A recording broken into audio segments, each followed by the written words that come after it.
ഗുരുപാദങ്ങളിൽ പ്രണാമം. എല്ലാവർക്കും നമസ്കാരം. പൂജനീയ നടരാജ ഗുരുവിൻ്റെ ഗുരുവരുൾ 6-ാം അധ്യായം ബാക്കി ഭാഗം.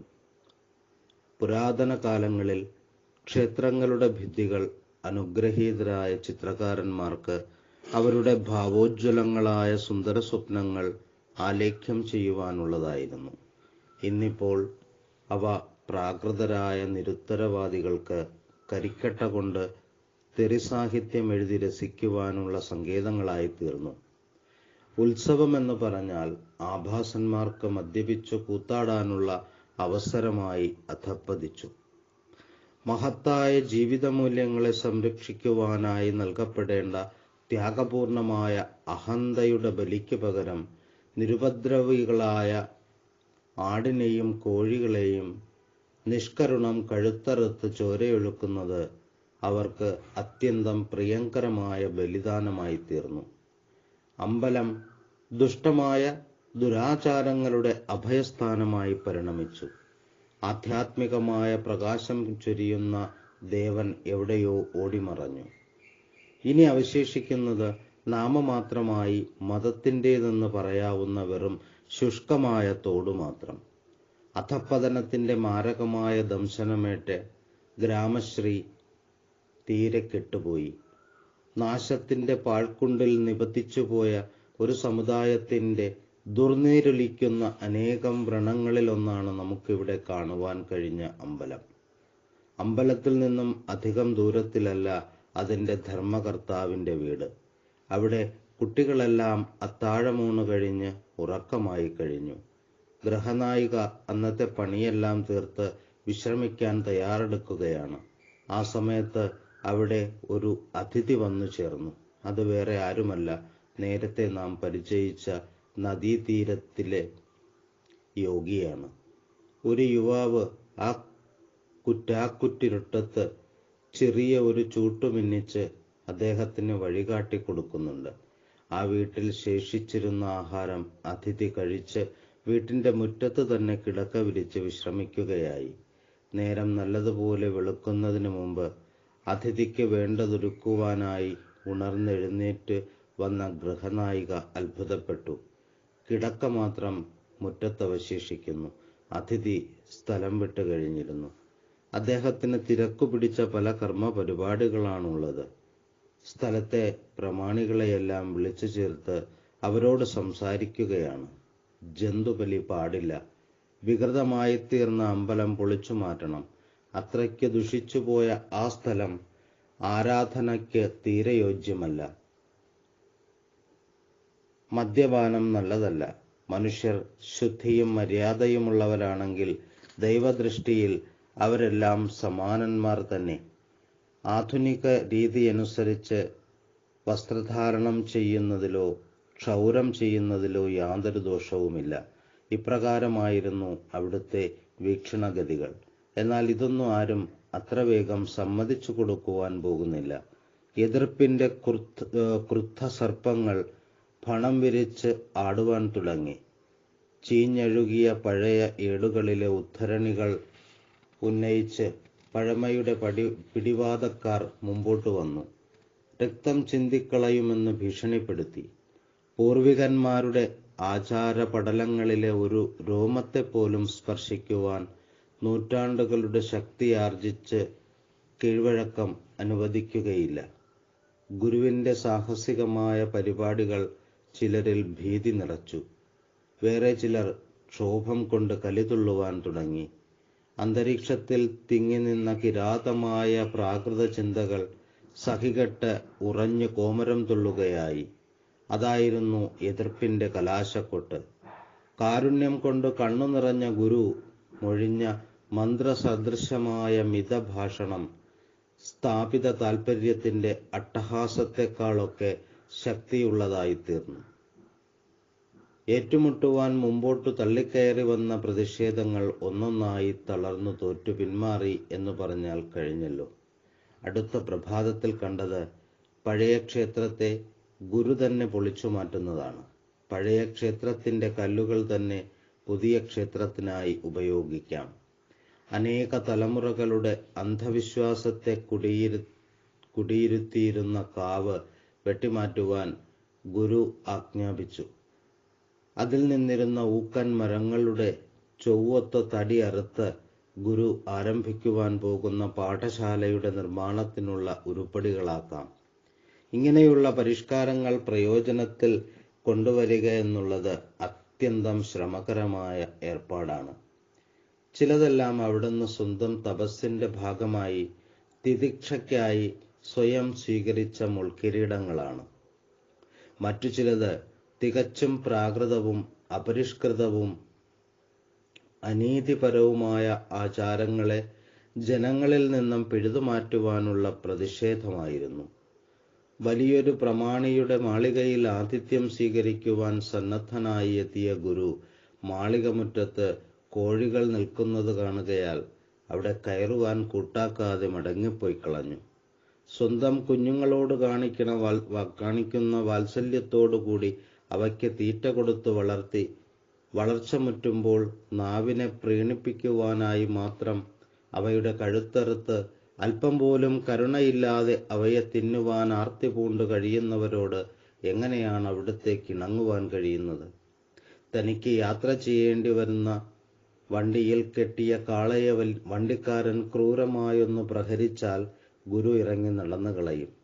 20 മൈൽ ഉച്ചവെയിലിൽ നടക്കേണ്ടതായി വന്നാലും ആ പാവപ്പെട്ട ജന്തുവിനോട് കാണിച്ച ക്രൂരതയിൽ അദ്ദേഹം പ്രതിഷേധിക്കാതെ ഇരിക്കുകയില്ല. തൻ്റെ അനുചരന്മാരാരെങ്കിലും മൂക്കറ്റം ഊണു കഴിച്ചിട്ട് രാത്രിയിൽ കൂർക്കം വലിച്ചു മറ്റുള്ളവർക്ക് അസഹ്യതയുണ്ടാക്കുമെങ്കിൽ അടുത്ത രാത്രി വിശ്രമത്തിനായി താൻ അവരെ പിരിഞ്ഞ് വളരെ വിദൂരമായ ഏതെങ്കിലും സ്ഥലത്തേക്ക് മാറിക്കളഞ്ഞെന്ന് വരാം.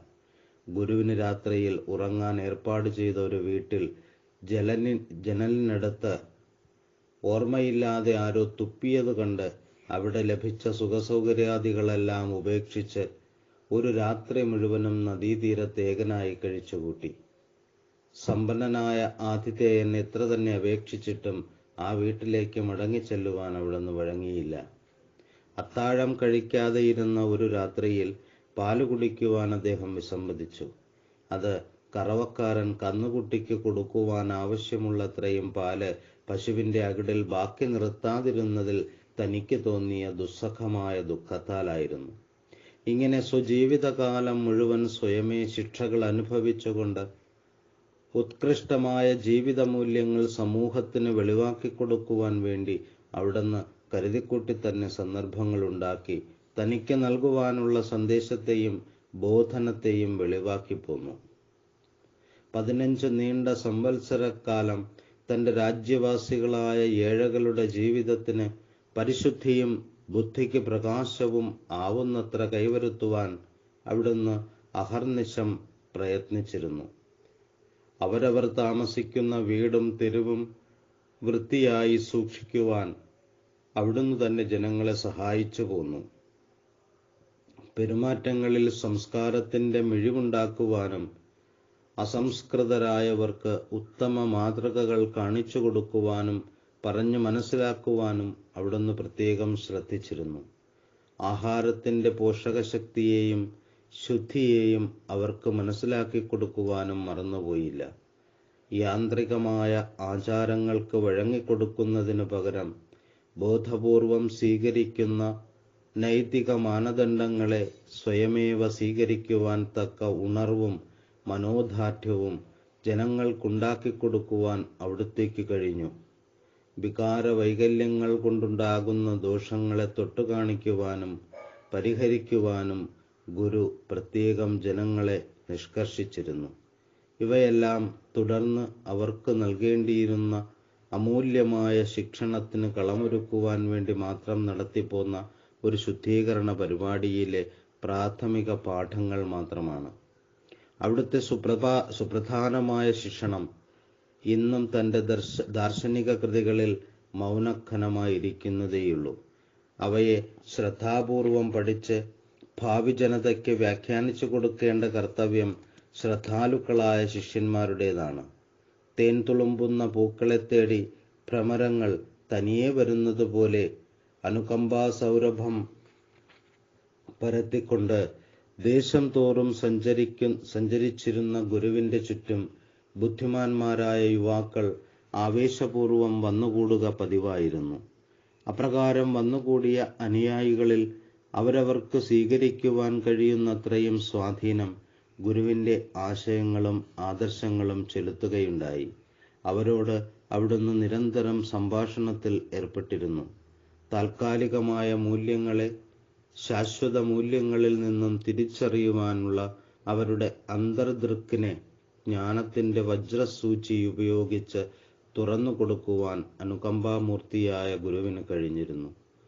ഉത്തരവാദിത്വബോധമുള്ള ഒരു പിതാവിനെ പോലെ അവസരം പാർത്ത് ഇണങ്ങിയും പിണങ്ങിയും കുറ്റപ്പെടുത്തിയും ഉന്നതമായ ചിന്തയുടെ ഒരു ശിഖരത്തിൽ നിന്നും വേറൊരു ശിഖരത്തിലേക്ക് യഥാകാലം ശിഷ്യന്മാരുടെ മനസ്സിനെ തിരിച്ചു കൊണ്ടുപോകുവാൻ അവിടുത്തേക്ക് പ്രത്യേക പാടവമുണ്ടായിരുന്നു. ഗുരുവിന്റെ മാർഗത്തെ അനുധാവനം ചെയ്തവരിൽ ചിലരെല്ലാം മാർഗമധ്യേ വീണുപോയി. ഗാർഹസ്ഥ്യം സ്വീകരിച്ചവർ അവരവരുടെ സ്വധർമ്മം കണ്ടെത്തി ഗുരുവിന്റെ വാക്കുകളുടെ അനുസ്മരണത്താൽ ജീവിതത്തെ ധന്യമാക്കി വിജയിപ്പിച്ചു. ഏതാനും പേർ ഗുരുക്കന്മാർക്കുണ്ടായിരിക്കേണ്ടുന്ന ഗുണങ്ങളെ അവരിലേക്ക് പകർത്തിയെടുക്കുകയും വിത്തുകൾ മരത്തിൽ നിന്നും പൊട്ടി അകലത്ത് തെറിച്ചു വീണ് വളരുന്നത് പോലെ ഗുരുവിൽ നിന്നും വേർപെട്ട് ദൂരെ പോയി സ്വയമേ വികസിക്കുകയുമുണ്ടായി. ഇങ്ങനെ ഇടമുറിയാത്ത പ്രയത്നമായിരുന്നു കൃപാലുവായ ഗുരുവിൻ്റേത്. സുദീർഘമായ 15 വർഷക്കാലം അദ്ദേഹത്തെ എവിടെയും കാണാമായിരുന്നു. എന്നാൽ ഒരിടത്തും ഉണ്ടായിരുന്നില്ലെന്ന് പറയാം. അതിനുശേഷം ജീവിതം കുറെ കൂടി സ്വസ്ഥതയുള്ളതായി തീർന്നു. ഇത് ആദ്യത്തെ ആശ്രമത്തിൽ നിന്നും ഏകദേശം 40 മൈൽ വടക്ക് ആർക്കും വേണ്ടാതെ കിടന്ന ഒരു കുന്നിൽ ഒരു പാവപ്പെട്ട മനുഷ്യൻ ഉണ്ടാക്കിക്കൊടുത്ത ഒരു പർണകുടീരത്തിലായിരുന്നു. അവിടെ ഇരുന്ന് നോക്കിയാൽ അകലെ ഒരു രജതച്ഛവി പോലെ തിളങ്ങിക്കൊണ്ടിരിക്കുന്ന സമുദ്രവും സമുദ്രത്തിന്റെ തരംഗങ്ങൾ പോലെ കുന്നും തടവുമായി കിടന്ന ഭൂവിഭാഗവും ഒരു ചിത്രത്തിലെന്ന പോലെ കാണാം. എങ്ങനെയും ബന്ധപ്പെട്ട് ഗുരുവിനെ കണ്ട് അടങ്ങുകയുള്ളൂ എന്ന് കരുതി വന്ന സന്ദർശകർക്ക് കാണുവാൻ കഴിഞ്ഞത് അവിടുന്ന് വീണ്ടും തപസ്സിൽ തന്നെ ലയിച്ചിരിക്കുന്നതായാണ്. ഗുരു ഉദാസീനമായ തൻ്റെ നിരഞ്ജനതയിൽ മുഴുകി നിശ്ചലനായി ഇരിക്കും. കുന്നിന്റെ അടിവാരത്തിൽ കണ്ണുനീർത്തുള്ളികൾ പോലെ തെളിമയോടുകൂടി ഒഴുകിക്കൊണ്ടിരിക്കുന്ന നീരുറവ കണ്ടാൽ ആ ധന്യാത്മാവിന്റെ അന്തരംഗത്തിൽ വാർന്നുകൊണ്ടിരുന്ന ശാന്തിയുടെ ഉറവയെ ബഹിർമുഖമായി കാണുന്നതുപോലെ തോന്നുമായിരുന്നു. അതിനു മുമ്പും ഗുരു ചെയ്തിരുന്നതുപോലെ ഭക്തന്മാർക്ക് വേണ്ടി കീർത്തനങ്ങൾ എഴുതിക്കൊടുക്കുവാൻ അവിടുത്തേക്ക് മടിയുണ്ടായിരുന്നില്ല. ഇപ്രാവശ്യം ആരാധ്യ ദേവതയായി തിരഞ്ഞെടുത്തത് അംബികയെയാണ്. ഇവിടെ വെച്ചെഴുതിയ കീർത്തനങ്ങൾക്ക് ശീഘ്രഗതിയിൽ കുത്തിയൊലിക്കുന്ന കാട്ടരുവിയോടല്ല സാമ്യം, സൗമ്യമായി ഒഴുകുന്ന ഒരു കൊച്ചരുവിയോടാണ്. എന്നാശയം ഗതിപെറും നാദഭൂമിയിൽ അമർന്ന് ആവിരാഭപടരും ചിന്നാഭിയിൽ ത്രിപുടി എന്നാണറുംപടി കലർന്നാറിടുന്നു ജനനി. ഇങ്ങനെയാണ് അക്കാലത്ത് അവിടുത്തേക്ക് പാടുവാൻ തോന്നിയത്. ഗുരുവിന്റെ സാന്നിധ്യ ശക്തി കൊണ്ട് മാത്രം ആ സ്ഥലം അതിവേഗം ഒരു സ്ഥാപനമായി വളർന്നു. തൻ്റെ ചുറ്റും കണ്ടെത്തിയ ഏഴകളായ കുട്ടികളെ അവിടുന്ന് പ്രത്യേകം വാത്സല്യം കാണിച്ച് പരിരക്ഷിക്കുകയുണ്ടായി. അവരവർക്ക് കഴിയുന്ന എന്തെങ്കിലും ജോലി ചെയ്തുകൊണ്ട് അവരെല്ലാം ഗുരുവിന്റെ അന്തേവാസികളായി തീർന്നു. അതിൽ ഒരുവനെ നെയ്ത്ത് പഠിപ്പിച്ച് പരാശ്രയം കൂടാതെ ജീവിക്കുവാൻ ഗുരു പഠിപ്പിച്ചു.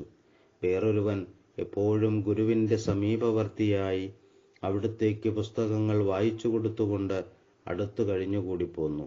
അവരുടെയെല്ലാം ജീവിതത്തിന് ഒരർത്ഥമുണ്ടാക്കി കൊടുക്കുവാൻ അവിടുന്ന് പ്രത്യേകം ശ്രദ്ധ വച്ചു.